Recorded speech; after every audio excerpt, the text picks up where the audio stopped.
Namaku Maulidia Anissa. Aku seorang mahasiswi baru penerima beasiswa, jurusan Perbankan Syariah. Aku memang bukan terakhir dari keluarga yang berada. Setidaknya, aku tidak pernah merasa minder atas latar belakang keluargaku yang seperti ini. Aku justru sangat bersyukur karena telah dikaruniai kepintaran yang karenanya aku bisa sampai di titik ini. Aku hanya berasal dari desa kecil, namun hal itu tidak menghalangiku memiliki mimpi besar menjadi seorang pembisnis sukses untuk mengurangi beban yang ditanggung kedua orang tuaku. Nama saya Muhammad Nur Fadilah. Saya salah satu mahasiswa tinggi Universitas Islam Negeri Maulana Malik Ibrahim Malang.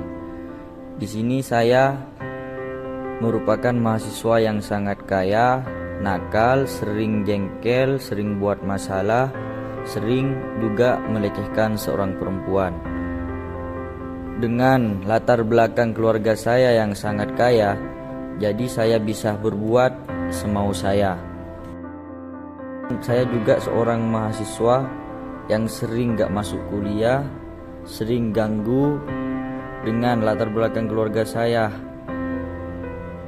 dapat berbuat dengan semau saya. 8 Agustus 2018.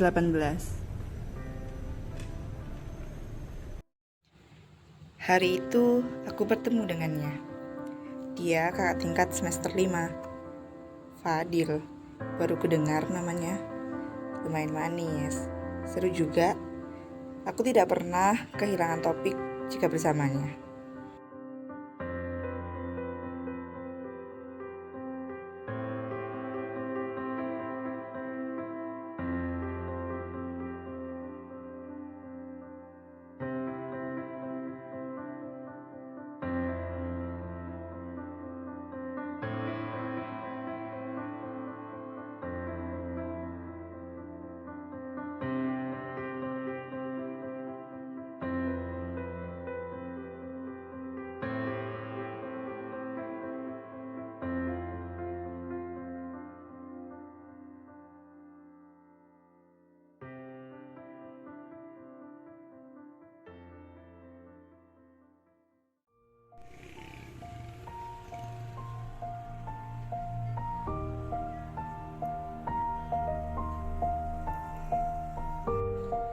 Hampir setiap hari, aku sering bertemu dan berbincang dengannya. Mulai dari hal yang serius, sampai hal yang tidak jelas pun diomongin. Obrolan ini semakin hari semakin seru. Sampai akhirnya, pada hari itu aku diantar pulang.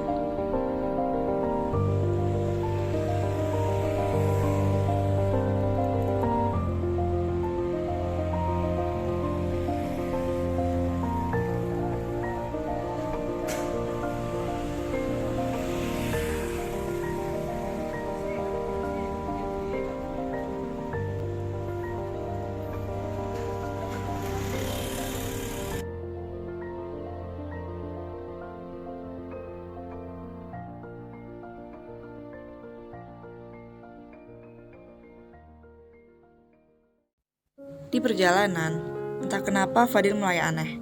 Dia terus-menerus melihatku dari spion dengan tatapan yang tidak bisa kuartikan. Namun aku tidak ambil pusing dengan sikapnya. Entah kenapa dan bagaimana aku bisa berada di kos Fadil. Dan hari itu berubah menjadi hari paling kelam di hidupku. Fadil melecehkanku.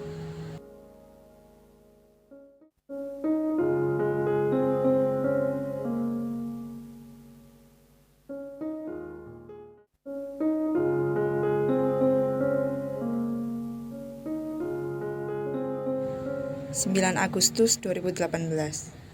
Kupikir hari itu adalah hari terakhir aku berurusan dengannya. Tapi malah sebaliknya.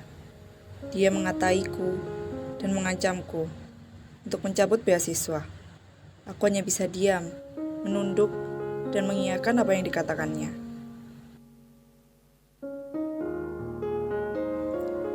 (22 Agustus 2018). Selang beberapa hari, aku mencoba mengembalikan rasa percaya diriku dengan memberanikan untuk pergi ke kampus. Sampainya di kampus, ternyata aku masih belum sembuh dari trauma. Aku terlalu takut untuk menemui orang-orang. Aku pun tidak jadi masuk kuliah dan berakhir menyendiri.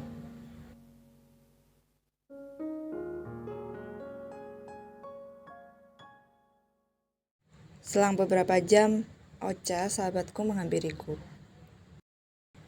Aku semakin terpuruk, tanpa tahu apa yang harus kulakukan. Bagaimana jika ibu tahu, teman-teman tahu tentang ini? Rasa percaya diriku mulai terkuras habis. Aku bahkan tak berani pergi ke kampus karena takut orang-orang tahu kejadian itu. Entah kenapa, tangisku mulai pecah. Aku pun menceritakan semuanya pada Ocha. Belum reda tangisku, Rezi pun datang menanyakan perihal tangisan dan ketidakhadiranku selama ini. Ocha pun mewakiliku menceritakan apa yang sebenarnya terjadi. Rezi marah besar dan memarahiku karena tidak menceritakannya dari awal. Setelah cekcok panjang denganku, teman-temanku memutuskan untuk tetap ingin membela hakku. Mereka menuntut Fadil, tapi tak ada respon satupun yang dilakukan oleh para dekan. Mereka malah mengira aku yang menggodanya terlebih dahulu. Di mana hakku? Apakah rakyat sepertiku tidak pantas mendapatkan keadilan?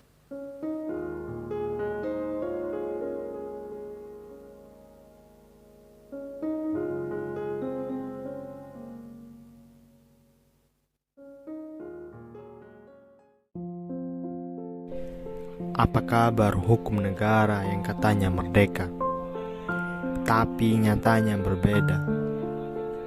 Kami, rakyat kecil bersuara, tak lagi didengar oleh mereka yang berkuasa. Hukum yang ada hanya gagasan belaka. Apa kabar sila Pancasila?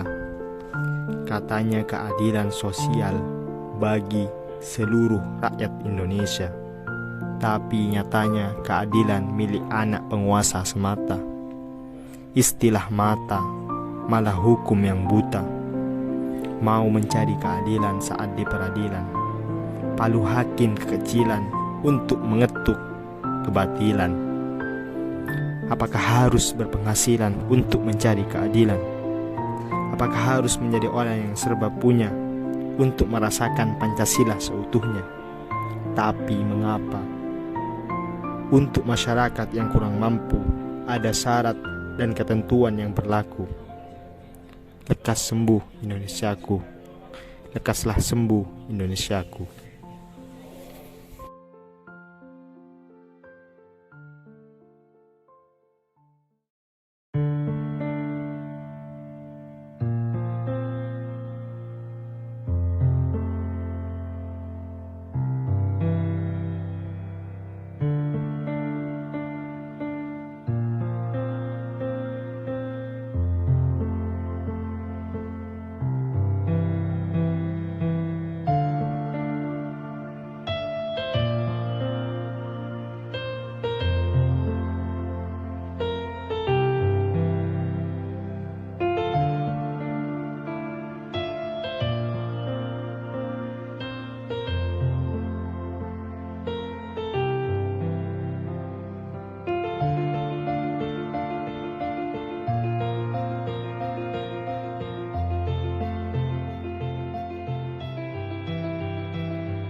Ban, kamu lagi ngapain deh? Ya Allah.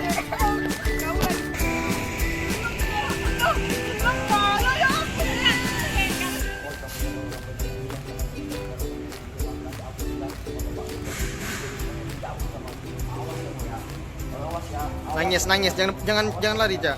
Berhenti, jangan nangis gitu.